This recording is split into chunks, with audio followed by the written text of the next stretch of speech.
So, would you call me normal? Do I look even remotely normal? I'm not and never have been. I'm on the autism spectrum as someone with Asperger's, which has both been positive and negative for me. This story started in middle school where it was torturous. The students were nice enough, but they were still demons from a hellish plane with no fire. For some reason, they wanted me around. Even after I shut down their terrible ideas, I honestly tried to stay away. The teachers were kind enough, but then an event happened, and I stopped trusting them.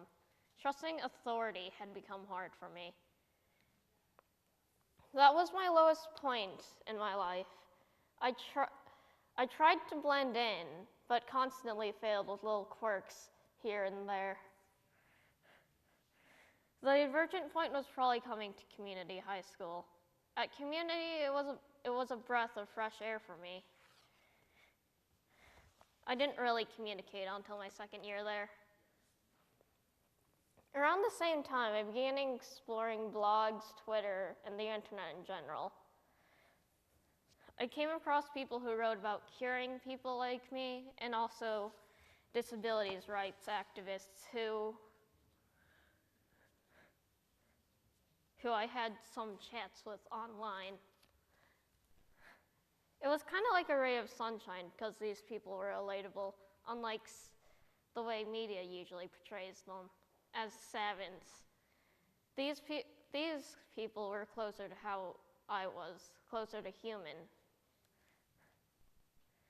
That began to change me to who I am now.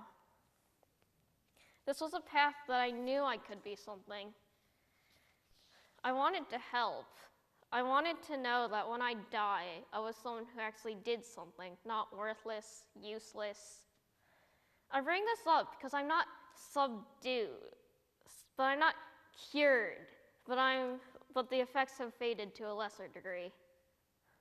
Subdued, if anything.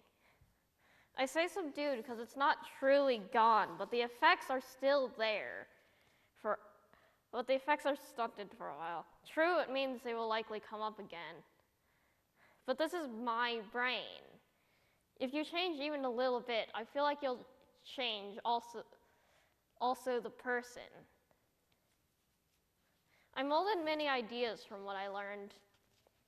And so I thought, isn't the brain the person? It carries your thoughts, it carries your traits, it carries who you are on its metaphorical, non-existent shoulders. Then comes the part of controlling it.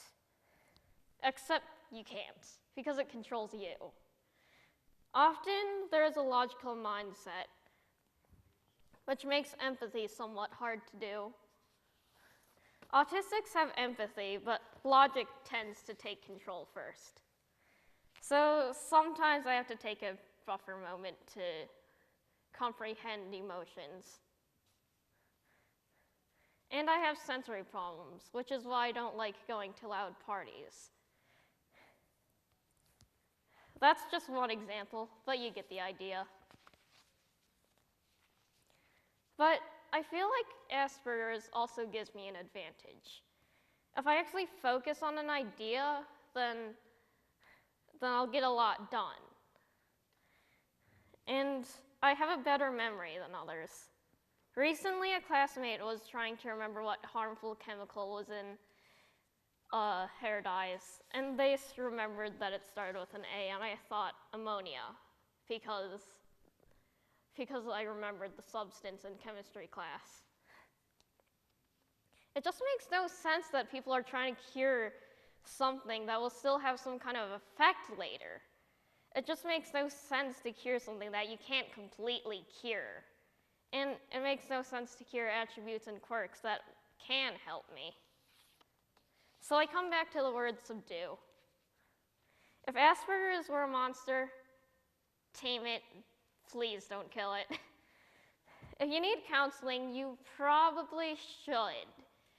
Use your IEP if you have one to get speech therapy, help transition through school, and that'll help with college help. Use logic to be neutral and help those who have problems that they can't really go through with emotions and figure out what their problem is. With Asperger's, it feels like there's a positive half and a negative half.